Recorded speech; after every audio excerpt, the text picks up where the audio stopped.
Breaking news మహిళా కాంగ్రెస్ అధ్యక్షురాలు సునీతారావు క్షమాపణలు చెప్పారు. తనకిచ్చిన నోటీసులకు వివరణ కూడా ఇచ్చారు. తాను పార్టీ మారడం లేదు అని స్పష్టం చేశారు. తాను కాంగ్రెస్ పార్టీలోనే కొనసాగుతానని, పార్టీ ఆదేశాలకు అనుగుణంగానే పనిచేస్తానని స్పష్టం చేశారు. కొన్ని రోజుల క్రితం పీసీసీ చీఫ్ మహేష్ కుమార్ గౌడ్ పై సునీతారావు సంచలన ఆరోపణలు చేసిన విషయం తెలిసిందే. పార్టీ ప్రభుత్వ నామినేటెడ్ పదవుల్లో తమకు న్యాయం చేయాలంటూ డిమాండ్ చేస్తూ కొన్ని రోజుల క్రితం మహిళా నేతల ఆధ్వర్యంలో సునీతారావు గాంధీ భవన్లోని టీపీసీసీ అధ్యక్షుడు మహేష్ కుమార్ ఛాంబర్ ముందు బైఠాయించి నిరసన తెలిపారు.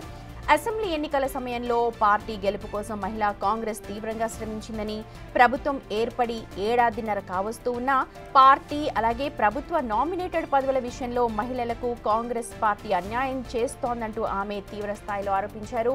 దీంతో కాంగ్రెస్ పార్టీ జాతీయ మహిళా అధ్యక్షురాలు అల్కా లాంబా షోకాజ్ నోటీసులు జారీ చేశారు. వారం రోజుల్లోగా వివరణ ఇవ్వాలి అంటూ షోకాజ్ నోటీసులో పేర్కొన్నారు. దీంతో సునీతారావు దిగొచ్చారు, క్షమాపణలు కూడా చెప్పారు.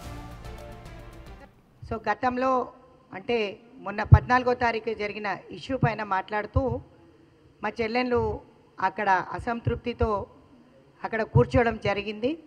సో అది నిరసనగా నేను అన్నాను, మీరందరూ ప్రొటెస్ట్గా వేసి తర్వాత చాలా వరకు ట్రోల్ అయింది. దానికి ఇండిసిప్లిన్ నోటీస్, షోకాజ్ నోటీస్ వచ్చింది. షోకాజ్ నోటీస్కి రిప్లై ఇస్తూ ఢిల్లీకి వెళ్ళి అందరు పెద్దలను కలవడం జరిగింది.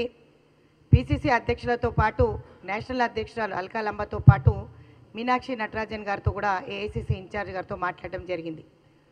ఏది ఏదైనప్పటికీ కూడా నా చెల్లెళ్ళ తరఫున వాళ్ళ అసంతృప్తి ఏదైతుందో ప్రతి నేషనల్ ప్రెసిడెంట్తో పాటు పీసీసీ అధ్యక్షులతో పాటు నేను ఏఐసీసీ ఇన్ఛార్జికి వివరించడం జరిగింది.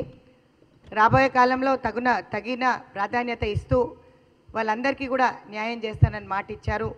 అదేవిధంగా అక్కడ జరిగిన అంశం వాళ్ళకి అసంతృప్తితో ఆ విధంగా చేయడం, వాళ్ళందరి తరఫున కూడా అపాలజీ చెప్పడం జరిగింది. నా తరఫున కూడా అపాలజీ చెప్తూ నేను వారికి లెటర్ రాయడం జరిగింది.